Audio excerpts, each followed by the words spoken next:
Il est 8 h du matin au village de Barro Chiquito. La police des frontières panaméennes se prépare à transférer plusieurs centaines de migrants vers des camps de quarantaine.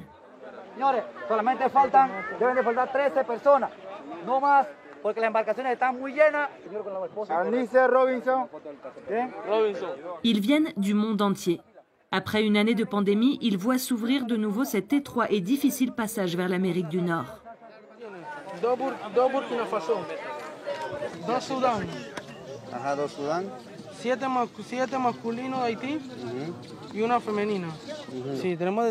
Il y a de toutes les nationalités, des Palestiniens, des Afghans, de tout.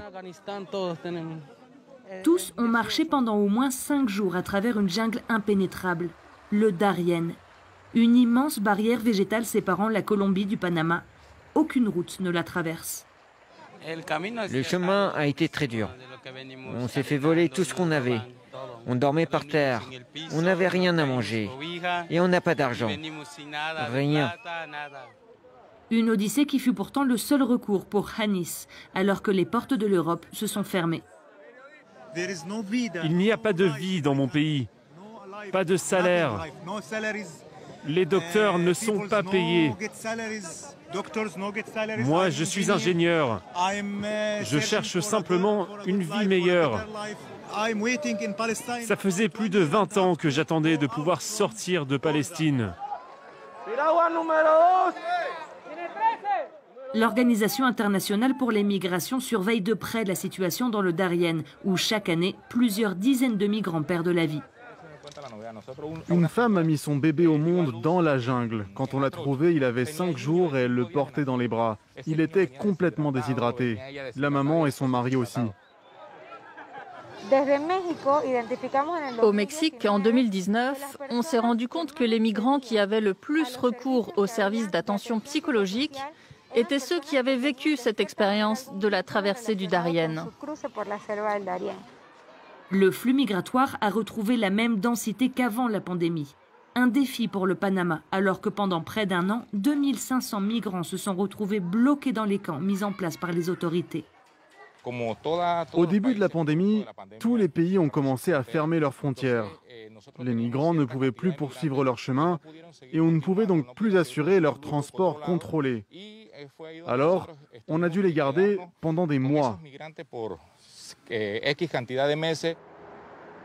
Certains se sont retrouvés bloqués à Panama City.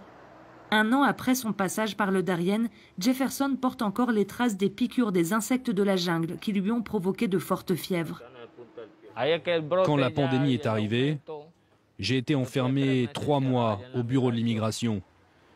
Et je me sentais de plus en plus malade. J'étais angoissé, désespéré. Je pleurais. Je priais Dieu chaque jour. Il essaye d'économiser $300 pour rentrer en Colombie. Pour lui, la mère aventure de la migration s'arrête ici. Je veux sortir d'ici, je veux de l'aide. Je veux juste rentrer dans mon pays. Ici, je ne peux pas travailler parce que je n'ai pas de papier. Je me sens vraiment pris au piège.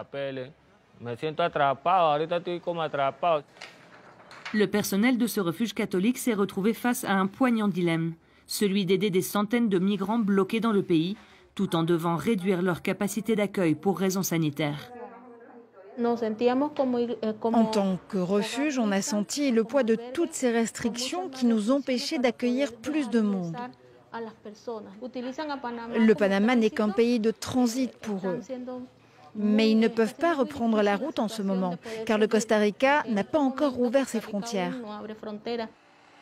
Après un long périple en pirogue et en bus, les migrants sortis du Darién arrivent au camp où ils devront passer 14 jours de quarantaine. Yo sé que ustedes vienen de una trocha que es muy difícil. Ya estamos a un paso. Lo que necesitamos de ustedes es paciencia. Après avoir failli mourir d'épuisement dans la jungle, Amy est décidée à poursuivre sa route. L'arrivée de Joe Biden à la Maison-Blanche lui a fait naître l'espoir d'une vie aux États-Unis. C'est une motivation puisque c'est un démocrate. Ouais, selon ce que j'ai vu à la télévision, il a dit qu'il va protéger les migrants. Je ne sais pas si c'est vrai. Le prochain pays sur leur route, le Costa Rica, ne rouvrira ses frontières terrestres qu'en avril. Alors que la pandémie dessert peu à peu son emprise sur le monde, la route des migrants reste bien escarpée et incertaine.